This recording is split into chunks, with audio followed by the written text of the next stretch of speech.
We're thrilled to have the speaker we have to kick off the series, and he needs very little or no introduction.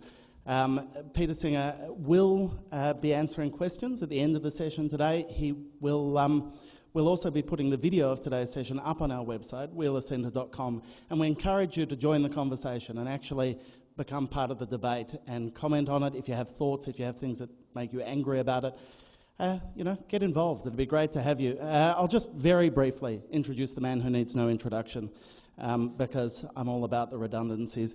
Peter Singer he's been the Ira W. DeCamp Professor of Bioethics at Princeton University since 1999. He's also a laureate professor at the University of Melbourne. He's attached to the Centre for Applied Philosophy and Public Ethics.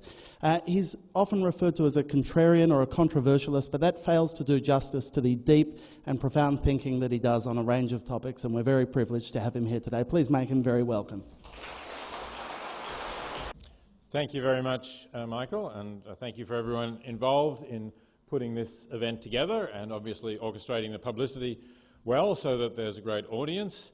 And I look forward to, I'm pleased to be launching this Soapbox series. Actually, I thought I would have a soapbox to stand on, and I take it that you in that tradition will feel free to heckle if you want to, because that's certainly an enjoyable part of it. But I'm going to talk only briefly so that you do get some time for questions and discussion. Now, why we should tax meat, or more specifically beef. Firstly, let me say, Michael just said, well, I'm sometimes referred to as a contrarian or controversialist. In this particular topic, I think it's true that I am not putting this forward with the expectation that I will soon see it translated into legislation. That's regrettable in my opinion, but probably the political reality that I can't see a government that is going to have the courage to take on this suggestion in the near future. So in that sense, I am putting it forward in order to raise the issues about the eating of meat, and specifically beef, so that we can have that as a discussion platform.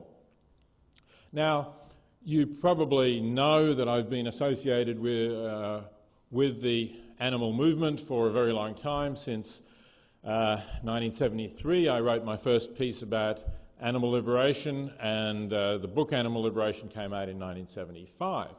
So you might imagine that one reason why I think we ought to tax meat is that meat, certainly as produced in commercial farming practices, the kind that we have commonly in Australia, particularly the intensive farming or factory farming of pigs and chickens, and also egg-laying hens, that this is something I deplore as cruel and that ought to be stopped. And it's certainly true that I do hold those views. But while I support legislation that would prohibit these specifically cruel practices, that's not the reason really why I'm arguing here for a tax on these things. I think to suggest that we need to have some more widely, broadly accepted goals that we are advancing. And I admit that my views on animal welfare, though I think they have become significantly more accepted over the last 30 years or so, have perhaps still not quite reached that stage where a tax would be accepted as the right means to deal with it, and certainly not a tax on meat, no matter how it was produced. So instead, I want to argue for this proposal on the basis of two things that are very broadly supported in the community. And they are, firstly, the issue of health, and secondly, the issue of reducing Australia's contribution to climate change. Both things that I think we have consensus on as public policy. In the second case, maybe not absolute consensus, but very close to a consensus. So let me say a little bit about these two things. Firstly, on the health issue. We're familiar with taxes on unhealthy products. So we have, for example, higher taxes on cigarettes than we have on many other products. And most people support that or agree with that. Some people think it doesn't go far enough. We should actually prohibit products which are associated with killing substantial numbers of Australians. But the idea that, well, at least we should put a tax on it, we should discourage people from purchasing these products, that seems reasonable. Whether you think it's because of a paternalistic ground, we want people to look after their health, we want to encourage them to look after their health, it's good for them, even if they want to smoke, it's good to discourage them, or because you're concerned about the public health costs that we may incur through having to treat the variety of diseases that smokers get. On either of those grounds, the idea of a tax on cigarettes, because of their contribution to disease, most specifically, of course, lung cancer, but not only lung cancer, is something that is broadly supported. So where does meat fit into this? And I want to specifically here focus on red meat, particularly beef, because that is where the health risks, I think, are clearest. I should say, really, the health risks are clearest in terms of red meat and also processed meat. Processed meat being either things like ham or bacon or sausages, all of those kinds of things. But that rather makes the tax that I'm proposing more complicated, and for reasons that will become apparent before I finish, I do want to focus specifically on beef. So, as far as red meat is concerned, I think the health evidence is now quite clear. There is a connection between the consumption of red meat and the incidence of bowel cancer, sometimes called colorectal cancer. That's acknowledged in all of the cancer health reports that you are likely to see, whether those from overseas, as for example a very large US survey that has about 150 co-authors that is regarded as pretty authoritative on food, nutrition and cancer. I think now the actual title includes physical activity as well, so if you want to Google it, if you put in something like food, physical activity and cancer, you're likely to get the report online. And it says quite unequivocally that there is convincing evidence of a link between the consumption of red meat and processed meats and what they in the United States usually call colorectal cancer. You get the same information if you go to the Cancer Council of Victoria, if we want to come locally, or the National Health and Medical Research Council's reports. They agree that there is this connection. There's a lot of other things, incidentally, in which they don't find a connection. So I'm not arguing that there is a connection, for example, between the consumption of all meat or of all animal products and cancer. That would be stretching the evidence. There's some evidence suggesting such links in some particular cases, but I want to focus on where the evidence is agreed by the experts in the field to be clear and convincing. And here it is. So, how strong is the connection? Well, according to statistics, it seems likely that of Australians living now, of the roughly 20 million or so Australians we have living now, 1 million will at some stage experience bowel cancer. Now, that doesn't mean that it will kill them. May be that they only have a minor episode of it. It may be that they have it but die from something else before it becomes dangerous. But it is one of the more common cancers that affects us and does contribute significantly to our death rate from cancer. According to the Cancer Council of Victoria, perhaps half of these cases are associated with the consumption of red meat and processed meat. So we could be saving 500,000 cases of bowel cancer in Australia if people were to stop eating red meat and processed meat. Now, I know a tax is not going to do that. I'm not going to say that a tax on meat will stop 500,000 cases of bowel cancer. And of course, this is a figure we're projecting into the future. This is not an annual rate or anything like that. But still, it's a very significant impact that we can have on one of the more common forms of cancer. And I think that is a strong reason for putting a tax on the product. Both, as I say, to encourage people to live more healthily and to reduce the health costs that they impose on our public healthcare system.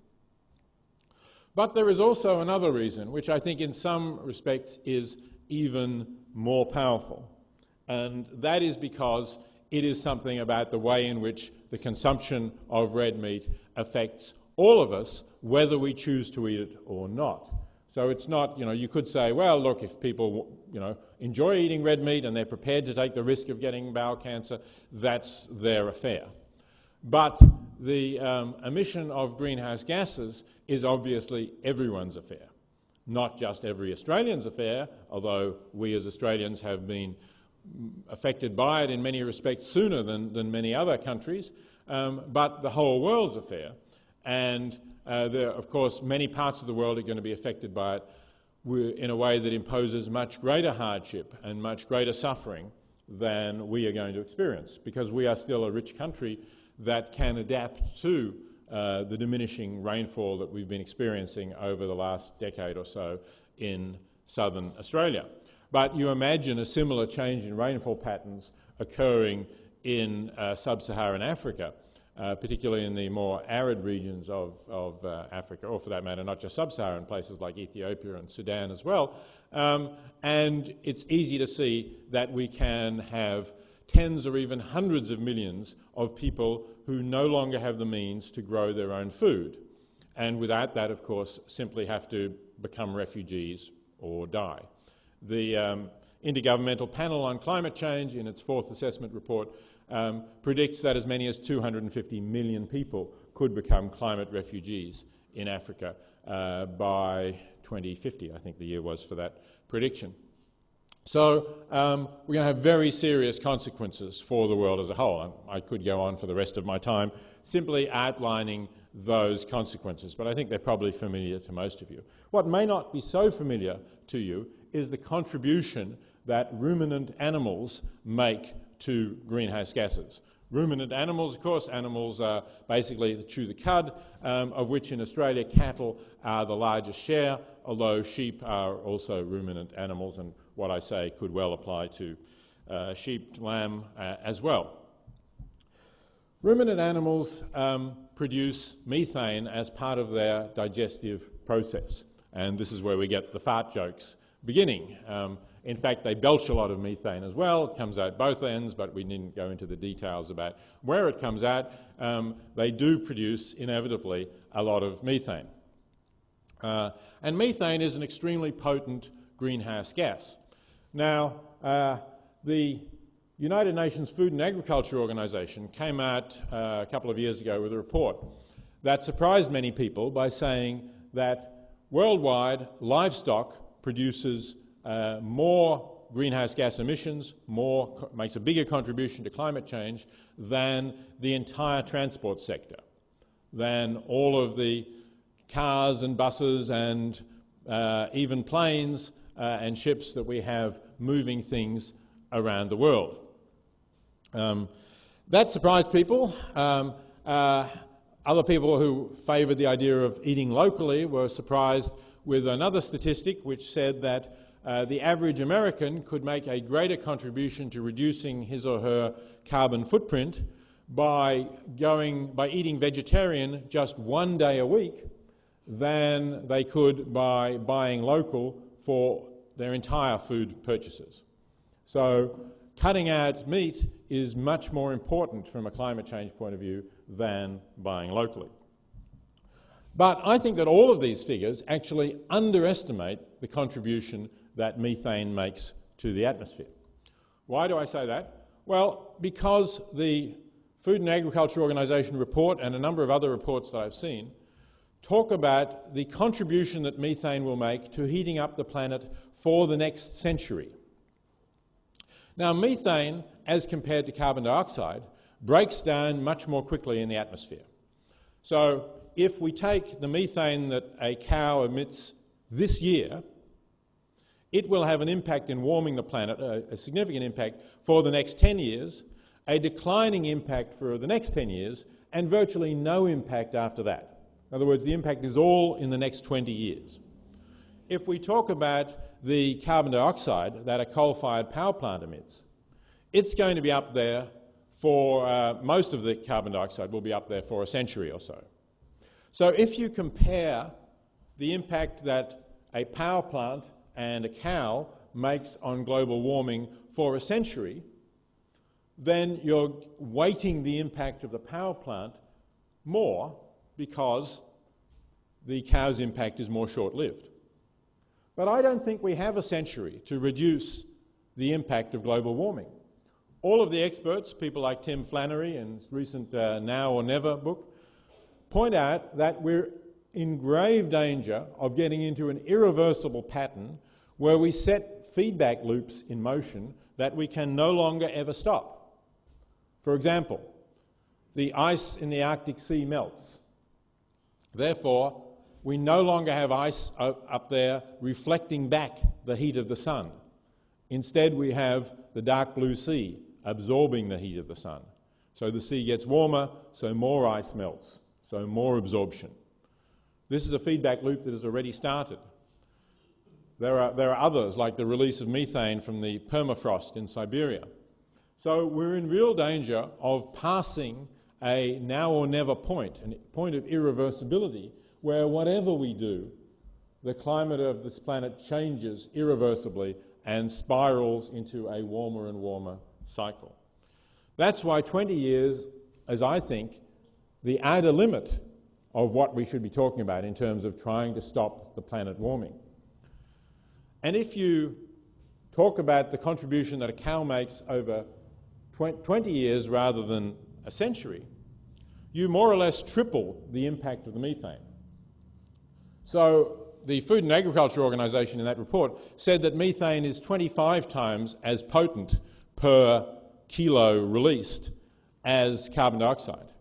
But if you shorten the time frame to 20 years, the Intergovernmental Panel on Climate Change tells us it comes out as 72 times as potent. Now, that's very significant, because when we do the calculations in a different way, we get very different results. Consider, for example, comparing the greenhouse gas emissions of all of Australia's coal-fired power stations. We know that coal is very bad for greenhouse gas, and we think of the coal-fired power stations of Australia, the stationary power, as the greatest of our contributions to greenhouse gases. So it comes to something like 180 megatons of carbon dioxide per year. Methane emissions from our livestock come to about 3.1, I think it is, megatons of carbon dioxide, of methane per year. If you multiply that by 25, you get, it's still amounting to only less than half of the emissions of our coal-fired power station. But if you multiply it by 72, as I've just suggested, it becomes greater than our coal-fired power stations. It gets to something like over 220 megatons. So Australia's greenhouse gas emissions over a 20-year time frame are coming more from our livestock than from all of our coal-fired power plants. And that's what makes it really a nonsense to propose a carbon trading scheme, a carbon reduction scheme, as the Rudd government has, which completely ignores livestock. You can't cut Australia's greenhouse gas emissions to any reasonable level without tackling the issue of emissions from livestock. And if the government is not going to put a carbon tax on, or a carbon permits which includes livestock, then we ought to be taxing meat from livestock, and particularly from cattle and perhaps sheep as the major forms of emission here, in order to cut back on the harmful contributions that we're making to greenhouse gases, which are not only doing damage to our own climate, but are imperiling hundreds of millions of the world's poorest people. So I've used up my soapbox time. I've also made the case that I want to make to you. I think it's a compelling case, but we do have some time for questions if you'd like to put them. Thank you very much.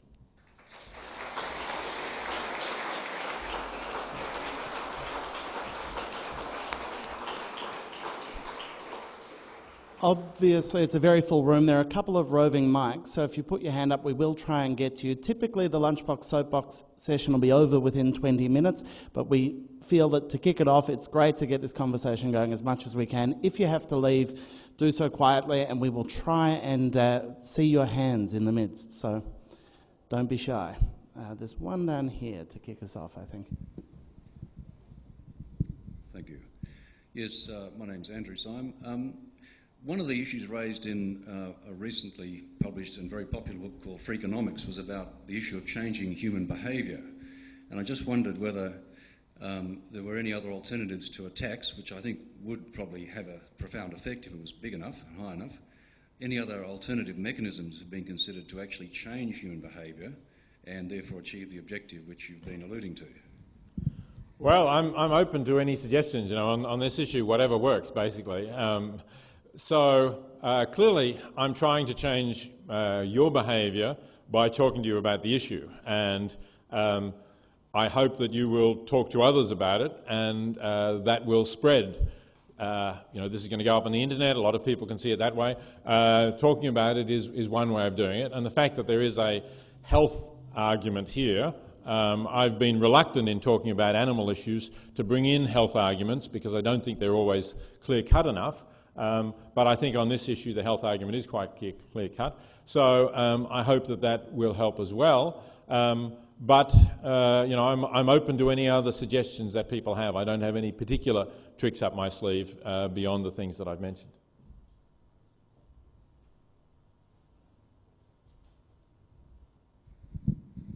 Hi Peter, just in relation to, you talked about the fact that you've been writing about this issue for more than 30 years now. I guess I'm just interested in your reflections upon whether you are disappointed in where the debate has got to in 30 years. Has it been, just it's the fact that you don't want to talk about some of the cruelty issues. Are you, do you think the public perception has changed as you would have expected, or has it been slower, or has it been faster, or when do you think? How does public awareness grow? Well, I mean, it's interesting. It really depends on when I wrote Animal Liberation, I really fluctuated in my expectations. Sometimes I thought, look, this argument is just so clear. It struck me because I had not grown up a vegetarian or anything, but I'd come to see this argument through talking to some other people about it, reading, and it had suddenly struck me as just something so obvious. That I thought, well, if I can put this clearly, surely it'll be obvious to everyone. And once this is out there, well, not the whole world, because some people can't, find alternatives to meat and will starve, and I don't expect them to change, but people in the affluent societies with a range of choices, surely they'll all change. And then at the same time I thought, gee, this is really, eating meat is so ingrained into everyone's way of thinking. It's gone on forever, more or less. How can you possibly change that? This is going to be totally ignored. So, whether I'm disappointed or not depends on which of those moods you catch, obviously, because there has been some development. There's been a lot more discussion of the issue than there was 30 years ago. There are a lot more vegetarians. There are even more vegans who were basically unheard of at that time. And certainly there's progress and awareness about factory farming, and a number of countries, not so much this one unfortunately, have made substantial reforms or in the process of making substantial reforms about the way you can confine animals in factory farms. So that's all good, and I certainly hope it continues, and I see signs of it continuing. I'd love the pace to accelerate, and maybe the combination with climate change, which is of course something I was not aware of at all when I began thinking about some of these issues, will move things along a bit faster. I hope so. I'd just like to comment on your argument of the connection between red meat eating and bowel cancer, and it came across to me as a fairly weak argument, I'd have to say. One thing is a correlation between red meat eating and bowel cancer doesn't mean a causation by any means. And in the absence of a particular mechanism, I think you'd have to say that that wasn't a particularly strong argument. And I might add that when you talked about half of bowel cancers being associated with red meat eating, the fact that red meat eating is so common almost suggests to me that not eating red meat is associated with bowel cancer. I don't understand the logic of the last bit, but let me just say, this is not my argument, right? I'm simply describing to you the reports of the leading world medical authorities on this issue. Of course, you're right to say that a correlation is not proof of causation, but in fact, there isn't just a correlation here. There are views about what the causal mechanism is. There are a variety of ways of examining, trying to control for other variables in terms of people's diet. So if you disagree, and of course, you know, this is an open question and it's a scientific question on which there's room for disagreement and we should have discussion of it, but if you disagree, I think you should go to the reports and look at the references in those reports, because the reports that I mentioned are basically summarising, drawing together a lot of studies, but they are studies that have been reviewed by the leading experts in the field, and see whether you think, on the basis of those studies, the connection is not made out. I'm really not claiming expertise on the evidence myself. I'm simply reporting to you what the leading authorities are saying.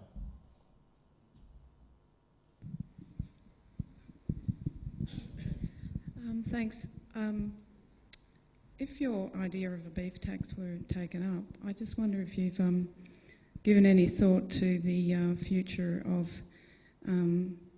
the pastoral industry and you know, the hardship of people in it who have various, you know, elements like drought to deal with now, whether you have actually sort of thought anything about it, just to play the devil's advocate and maybe what future would they have?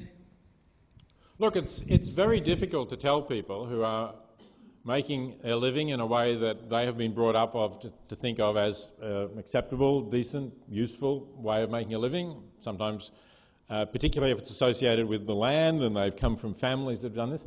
It's very difficult to tell them that they are contributing to serious harm that is already and in future increasingly will before hundreds of millions of people who are much poorer and worse off than they are.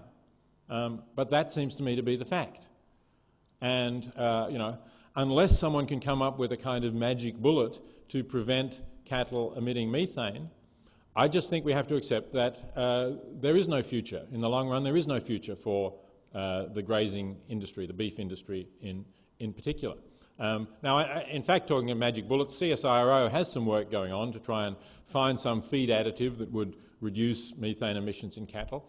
They've been doing it for a while without any great success, but, you know, possibly that might work, and there you might see hope of a future. But, you know, I really think that climate change is an incredibly serious problem that faces us, and as I say, it's something that we are inflicting on others because our per capita emissions are, of course, scandalously high. They're among the highest in the world. So it's us doing it to them. The Africans are not responsible. They have very low emissions.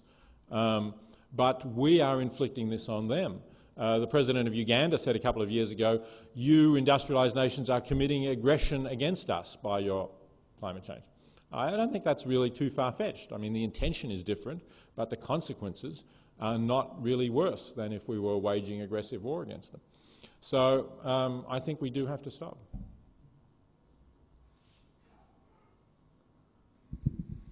On a similar point, I just wanted to ask you what you were thinking about the idea that there are large areas of Australia which can't actually support any other kind of farming than grazing animals as far as human consumption is concerned, and that also focusing on the consumption of, you know, regular people of meat products, for example, with the rise in vegetarianism over the last 25 or 30 years, there doesn't actually seem to correlate into a reduction in production of meat. So I'm just wondering if maybe focusing on the producers of the meat itself might not be a better way to go about it than penalising the consumers, if that makes any sense. I'm not sure how you focus on the producers really, unless, you know, if they can find some alternative, good. In fact, just on the greenhouse gas issue, kangaroos don't produce greenhouse gases to the same extent as ruminants. So some people say, well, we should be eating kangaroos, not cattle. It's better for the environment in various ways. Yes, you know, I'm reluctant to start advocating the killing of large numbers of kangaroos, but even if I were not, the problem is that the kangaroos don't produce very much meat that we want to eat. The amount of meat you actually get off each kangaroo for human consumption is very small. Somebody calculated that to replace all the beef we produce with kangaroos, you would have to kill every kangaroo in Australia 5 times over each year. So that's not going to be the solution. I'm not sure, you know, what else you can say. It may be that some areas of Australia are better allowed to go back to their natural vegetation, and that may help to absorb some carbon as well. Okay, so we've got 2 more questions. So I don't know quite where the next one is coming. Hello. You say you're vegetarian. I was just wondering what your own personal justification is for not becoming vegan. Oh, okay. I am more or less vegan, in fact. I don't call myself a vegan because when I'm not buying food for myself, I'm prepared to accept things that are vegetarian rather than vegan. I guess it's to some extent it's a trade-off between being completely pure and avoiding inconvenience and imposing inconvenience on my hosts and others.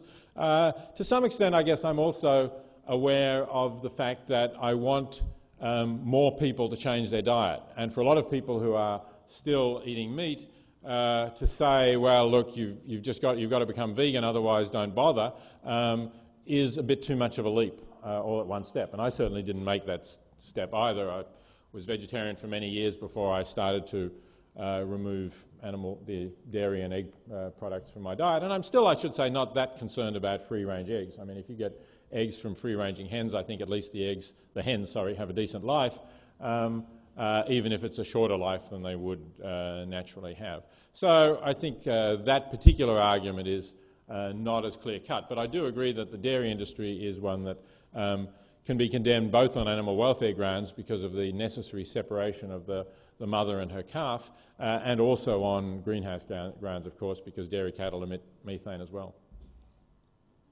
So last question. Where did we have Hello. In regard to hardship to beef producers, if there were to be a tax, then some of the proceeds could be used to help the beef producers transition to other crops. Yes, that seems perfectly reasonable. I would not have any problems with that where there are other crops that they can move over to. Sure. Thanks for that, and thanks very much for being a great audience and for the questions you had.